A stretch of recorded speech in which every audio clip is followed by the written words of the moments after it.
वही सूरत हाल यूक्रेन में है जो जैसे मुगलों ने राजपूतों का कत्लेआम यहाँ आकर किया था, वही सूरत हाल रूस यूक्रेन के साथ अब कर रहा है। ये वो जी। काबिल एतराज जुमला है।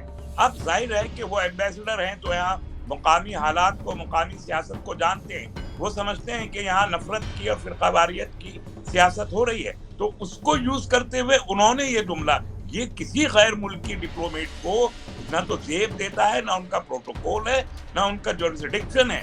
या हमारे फॉरेन ऑफिस ने इसको कंडेम करने या इसको गलत बताने की कोई कोशिश नहीं की। ये एक काबिल अफसोस और काबिल मजम्मत हरकत है। वरना और ये जो चैनल वहां से टेलीविजन चैनल जो एक वहां पहुंचा है, वो भी यूक्रेन के अंदर है, रशिया में तो कोई गया नहीं है। यूक्रेन से रिपोर्टिंग कर रहे हैं, प्रो यूक्रेनियन रिपोर्टिंग कर रहे हैं, और जो बच्चों की परेशानियां हैं वो दिखाने को तैयार नहीं है। उनका रिपोर्टर कहता है मैं मदद कर रहा हूं। अरे तुम खुद मदद के मोहताज हो, वहां तुम क्या मदद करोगे? मुआहिदा ये है 2008 और 12 के बीच 3 बड़े मुआहिदे हुए अमेरिका और भारत के बीच। उसमें एक मुआहिदा यह है कि कोई जंग की सूरत हाल पेश आती है तो भारत अपनी जमीन प्रोवाइड करेगा अमेरिका को, अपने जंगी तैयारे यहाँ पे पार्किंग करने के लिए, उनमें तेल भरने के लिए और उनके रिपेयर करने के लिए। ये 3 मुआहिदे हुए। तो यूक्रेन की आर्मी और यूक्रेन की पुलिस पीट रही है, लाते और घूसे मार रही है हमारे बच्चों को। उसके वीडियो सामने आए हैं। आज भी एक बच्चों ने ये कहा कि ट्रेन आई कीव में और वहां से दूसरे मुल्क को गई, भारतीय बच्चों को स्टेशन के अंदर नहीं घुसने दिया और गोलियां चला के उन्होंने हवाई फायर करके डरा के बच्चों को बाहर निकाल दिया।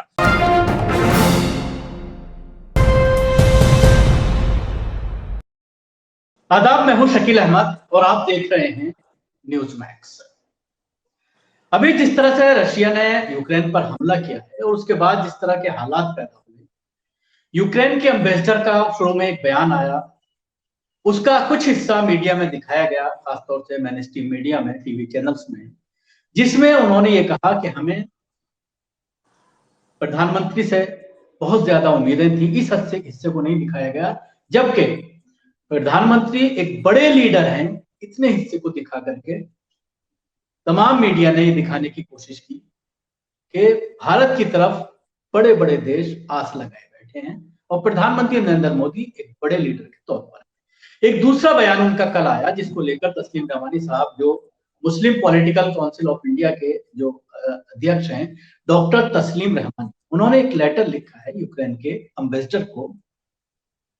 कल जो बयान आया है उसको लेकर किस तरह का यह बयान है और क्या इसके पीछे हकीकत है, इसी पर बात करने के लिए खुद हमारे साथ डॉक्टर तस्लीम रहमानी जुड़ गए हैं। मैं उन्हीं के मुंह से सारी बात सुनना चाहूंगा, अपने दर्शकों को सुनाना चाहूंगा कि पूरा माजरा क्या है और किस तरह से अपने लेटर के जरिए उन्होंने किस बात को उठाने की कोशिश की है। रहमानी साहब, क्या है पूरा मामला? अस्सलाम वालेकुम नाजरीन। देखिए, कल हमारे मुल्क का एक तालिब इल्म जो रूस में, जब यूक्रेन में पढ़ने गया हुआ था, 21 साल का बच्चा नवीन शेखरप्पा, कर्नाटक जी। का, कल वहाँ इस जंग के दौरान उसका इंतकाल हो गया। उसकी बड़ा बदकिस्मत वाक़या पेश आया। उसके बाद हुकूमत हिंद को जोश आ गया। हालांकि हम एक हफ्ता से ये चिल्ला रहे थे कि पहली फुर्सत में हमारे 26,000 से ज्यादा तलबा और दूसरे काम करने वाले लोग यूक्रेन में है। जनवरी के महीने से यूक्रेन और रूस के दरमियान जंग की बात चल रही है और फरवरी के पहले हफ्ते में बहुत से ममालिक ने अपने तलबा को और अपने लोगों को वहां से निकाल लिया या कम अज कम उनको निकलने में मदद दी।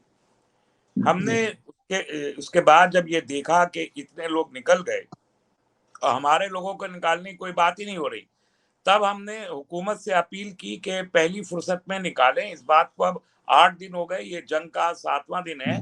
जंग से 2 दिन पहले मैंने एक वीडियो मैसेज के जरिए प्राइम मिनिस्टर और फॉरेन मिनिस्टर को इस तरफ मुतवज्जो किया, फिर ट्विटर के जरिए भी उनको मुतवज्जो किया कि हमारी पहली तरजीह होनी चाहिए कि हम अपने लोगों को वहां से निकालें। तो उस पर उस वक्त कोई तवज्जो नहीं हुई। जब जंग शुरू हो गई तो 2 दिन के बाद फिर कुछ जहाज़ों ने जाना शुरू किया, तो जो किराया 20,000 25,000 रुपए का होता था, एयर इंडिया ने 80,000 रुपए उसका टिकट कर दिया। अब जंग की हालत, वहां पर सड़कों पे जंग हो रही है, टेलीविजन आप देख रहे हैं कि कितनी भयानक जंग है। ऐसे में हमारी हुकूमत सिर्फ एयर इंडिया को, जो प्राइवेटाइज हो गया, टाटा के पास है, उस पर डिपेंड करके कैसे बैठ सकती है? जब बहुत भयानक जंग हुई तब हुकूमत ने, यहाँ पर वजीर आजम ने एक मीटिंग बुलाई और उसमें कहा कि ऑपरेशन गंगा शुरू कर दिया। अब उसमें एक हफ्ते, एक दिन में 1 या 2 फ्लाइट जा रही है, एक फ्लाइट में 300 लोग ज्यादा से ज्यादा आ सकते हैं, तो आप 600 लोगों को, अब तक 2,500 लोग निकाल पाए हैं ऑपरेशन गंगा के बाद भी, तो 10% लोग भी नहीं निकले। सर्दी है, माइनस में टेम्परेचर है, खाने पीने की चीजें खत्म है, सप्लाई चेन सारी खत्म हो गई हैं, बैंक खाली खाली हैं, एटीएम नहीं है। और इस हालत में जो होता है कि टैक्सी ड्राइवर्स भी 4 गुने पैसे लेते हैं, वो तो जो टैक्सी ड्राइवर वहां पर कर रहे हैं 4-4 गुना पैसा ले रहे हैं 100-100, 50-50 किलोमीटर के, वही काम गवर्नमेंट ऑफ इंडिया ने भी, कि हमारी जो एयर इंडिया ने भी किया कि 80,000 कर दिया। और ऐसे में जब ये सब हुआ, कल एक लड़के का वहां पर इंतकाल हो गई, तो हुकूमत पे जब दबाव बना तो उन्होंने रशिया और यूक्रेन के एम्बेसडर्स को अपने यहाँ फॉरेन मिनिस्ट्री में तलब करके कहा कि वो सेफ पैसेज दे। 25 मिनट बात की थी वजीर आजम ने रूस के सदर व्लादिमीर पुतिन के साथ में। जिस वक्त वो बात कर रहे थे तब भी ये बात थी कि भाई आपने 25 मिनट बात की, तो आप हमारे बच्चों के लिए सेफ पैसेज की बात कीजिए रशिया से, जो अटैकर है।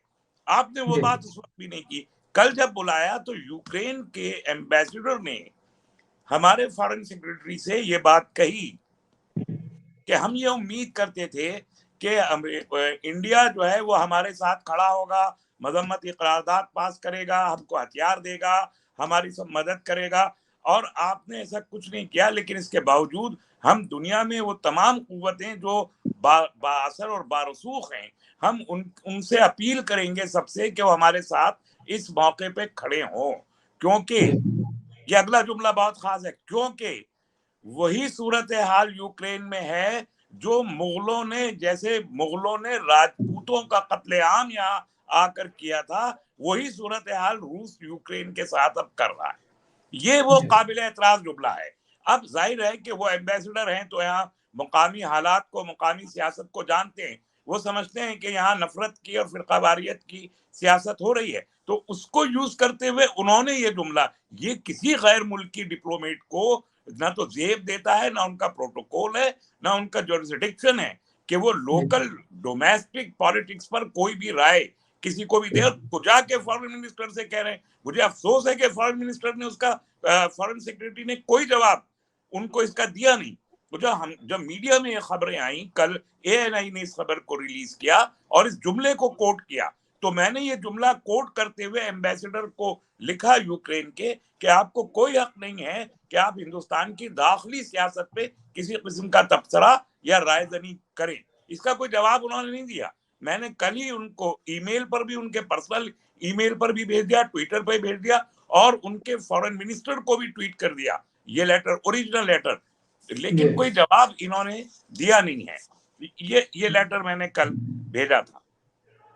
तो अब इसका मतलब ये है कि जो जंग में यूक्रेन है, यूक्रेन रिलीजियस सेंटिमेंट्स को भी कहीं ना कहीं इस्तेमाल करने की कोशिश कर रहा है। जैसे मुल्क में मुसलमानों के खिलाफ जो नफरत है, और वो समझते हैं कि राइट विंग की सरकार भारत में है, तो भारत का वो राइट विंग की सरकार वहां के राइट विंग को सपोर्ट करेगा, ये उनका ख्याल है। हालांकि हमारी हुकूमत ने ऑफिशियली ऐसा कोई इशारा नहीं दिया। 2 बार वोटिंग यूएन में तो हुई है, तो रहमानी साहब, जिस तरह से इस अल्फाज का इस्तेमाल किया गया, ये पूरा जो जुमला है कि मुगलों ने जिस तरह से राजपूतों पर हमला किया, तो क्या हकीकत है इसकी? तारीख में तो कुछ उल्टा है। जिस तरह के अल्फाज का इस्तेमाल किया गया, तो कहीं ना कहीं जो देश में नफरत की सियासत हो रही है उसका फायदा उठाने की कोशिश की। तो क्या इस पर फॉरेन सेक्रेटरी को भी उनको करेक्ट नहीं करना चाहिए था कि आप गलत बयानी कर रहे हैं? मैं यही कह रहा हूं कि ये तो फॉरेन सेक्रेटरी को करना चाहिए था। फॉरेन सेक्रेटरी ने भी कुछ नहीं किया। और हकीकत ये है कि मैंने उनको लिखा है कि on the contrary Mughals fought against Delhi Sultan Ibrahim Lodi, a Muslim, and defeated his 1 lakh army at the Battle of Panipat on 21st April 1526 killing Ibrahim Lodi in the very battleground itself. ये उनको मैंने वाजे करके लिखा और उनसे मैंने कहा कि आप तारीख को पढ़ें ये सब कहने से पहले। लेकिन ये तो यूक्रेन के एम्बेसडर का मामला है। हमारे फॉरेन सेक्रेटरी ने या हमारे फॉरेन ऑफिस ने इसको कंडेम करने या इसको गलत बताने की कोई कोशिश नहीं की। ये एक काबिल अफसोस और काबिल मजम्मत हरकत है, वरना तो फॉरेन सेक्रेटरी को फौरन उन्हें टोकना चाहिए था, क्योंकि फॉरेन ऑफिस ने तलब किया था एम्बेसडर को। एम्बेसडर को तलब करने का मतलब होता है वार्निंग देना। एम्बेसडर को किसी भी मुल्क की वजारत खारजा में बुलाए जाने का मतलब होता है अपना प्रोटेस्ट दर्ज करवाना। जो बच्चा हमारा वहां मारा गया उसका प्रोटेस्ट दर्ज करने के लिए बुलाया गया था यूक्रेन के एम्बेसडर को, लेकिन वो उस प्रोटेस्ट में ये बात हो रही है और फॉरेन सेक्रेटरी चुपचाप सुन रहे हैं। तो ये बातें वो हैं कि आप डोमेस्टिक पॉलिटिक्स के कंजम्पशन में भी आप फॉरेन डिप्लोमेट को इजाजत दे रहे हैं कि वो एक गैर तारीखी और एक झूठी बात का सहारा लेके हमसे मदद मांगे और फिर ये समझे कि चूंकि इंडियन पॉलिटिक्स जो है वो राइट विंग की पॉलिटिक्स है और हम भी राइट विंगर हैं, तो चूंकि यूरोप राइट विंग है और ये पूरी की पूरी जंग यूरोप के राइट विंग के को एस्टैब्लिश करने की और यूरोप की हेजेमनी को लेफ्ट के बिल्कुल नुक्कड़ पे उनके दरवाजे पे आके खड़े होके एस्टैब्लिश करने की एक कोशिश है। इसलिए दोनों राइट विंगर एक दूसरे से क्लोज आना चाहते हैं। रमाई साहब, कहीं ना कहीं ऐसा नहीं लगता कि एम्बेसी का एक पूरा एक सिस्टम होता है जो इंटरनल चीजों को बहुत बारीकी से देखता है? बकायदा इंटेलिजेंस एजेंसियां होती हैं जो काम करती हैं, एक चीज की रिपोर्ट एम्बेसी में बनती है तो उनको मालूम है कि ये राइट विंग जो भारत में जो हुकूमत कर रहा है वो भी कहीं ना कहीं हिस्ट्री को पूरी तरह से बदल रहा है और बच्चों की किताबों में जिस तरह से बदल रहा है तो शायद उसी का फायदा उठाने की कोशिश की। यकीनन देखिए, दुनिया की हर एम्बेसी जो हम किसी भी मुल्क में होती है वो मुल्क के मकामी हालात को स्टडी करते हैं उनके ऑफिसर्स और बहुत सारे इस किस्म के, तो उनको एक एक चीज की जो कुछ मुल्क में हो रहा है उसकी खबर भी रहती है और वो अपने मुल्क के वजारत खारजा को पहुंचाते भी हैं वो सारे खबरें। ये ठीक है। तो इसलिए एम्बेसडर को ये तो मालूम है कि मुल्क का सियासी मंजरनामा क्या है।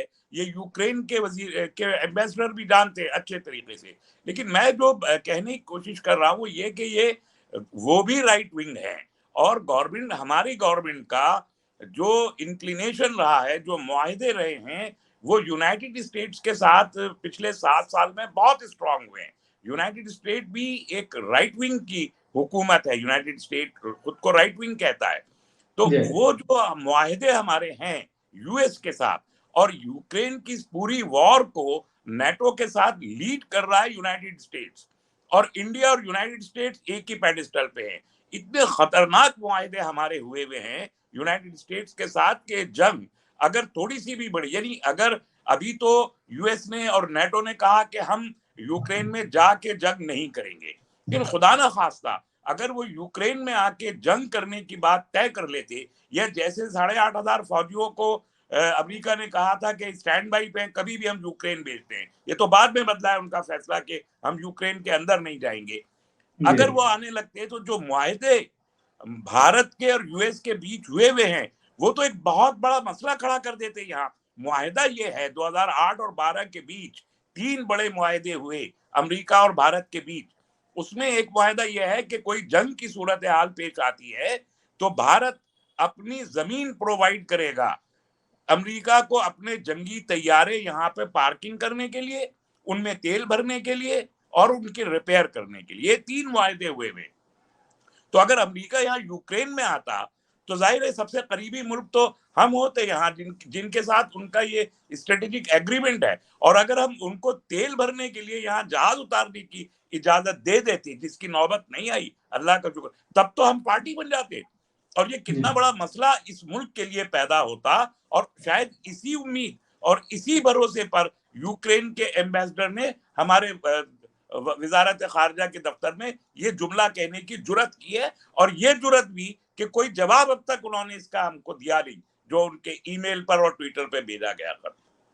रमाई साहब, कहीं ना कहीं ये तो बात हो गई एम्बेसडर की। इसके अलावा अगर हम बात करें विदेश नीति की, भारत की, अभी जिस तरह से आज भी प्रधानमंत्री अपने भाषण में अपनी पीठ थपथपाते नजर आए कि हमने तुरंत एक्शन लिया, बच्चों को हम रेस्क्यू कर रहे हैं, बाहर निकाल रहे हैं, ला रहे हैं, धीरे धीरे लोग आ रहे हैं, कई मंत्रियों को इस काम में लगाया गया है, खुद वहां तक लोग जा रहे हैं, मंत्री जा रहे हैं, लेकिन जो असल हकीकत है, जो वीडियोस के जरिए सामने आ रही है, जो चैनल्स वहां पर कवर करने गए हैं, हमारे भारतीय चैनल्स, उसमें भी बीच बीच में लोग इंटरवीन कर रहे हैं, रिपोर्टर को इंटरप्ट कर रहे हैं कि आप गलत बयानी कर रहे हैं, हमारी कोई मदद नहीं की जा रही है। और वीडियो जिस तरह के सामने आ रहे हैं, तो कहीं ना कहीं मोदी सरकार को जिस समय रहते जो कार्रवाई करनी चाहिए थी, उसमें नाकाम रही है।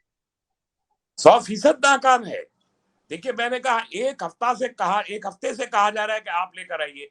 2.25 लाख लोग गल्फ वॉर में एक हफ्ते के अंदर अंदर रेस्क्यू करके हम अपने मुल्क में वापस लाए थे। रिकॉर्ड है जब गल्फ वॉर हुई थी इराक के साथ में, तो उस वक्त अगर हम 2.25 लाख लोग 30 साल पहले के ला सकते थे एक हफ्ते के अंदर अंदर, तो आज क्या वजह है कि हम 10 दिन गुजर जाने के बाद भी हम कुल 2,500 लड़के निकाल के ला पाए हैं। आज भी 20,000 के करीब लोग वहां अंदर कहां किस हाल में पता नहीं है। एम्बेसी क्लोज कर दी गई है कीव में, अब एम्बेसी नहीं है। और जो चारों मिनिस्टर्स गए हैं, ये चारों मिनिस्टर अलग अलग जो बॉर्डरिंग उनके स्टेट से वहां है। क्या हुआ, जनरल वीके सिंह को सिर्फ 800 लड़के मिले, अब वो भी एक गुरुद्वारे के अंदर जहां बैठे हुए थे, एम्बेसी ऑफिशियल्स ने उनको वहां पहुंचा दिया होगा। तो जो यूक्रेन के अंदर हमारा सिफारतखाना काम ही नहीं कर रहा है।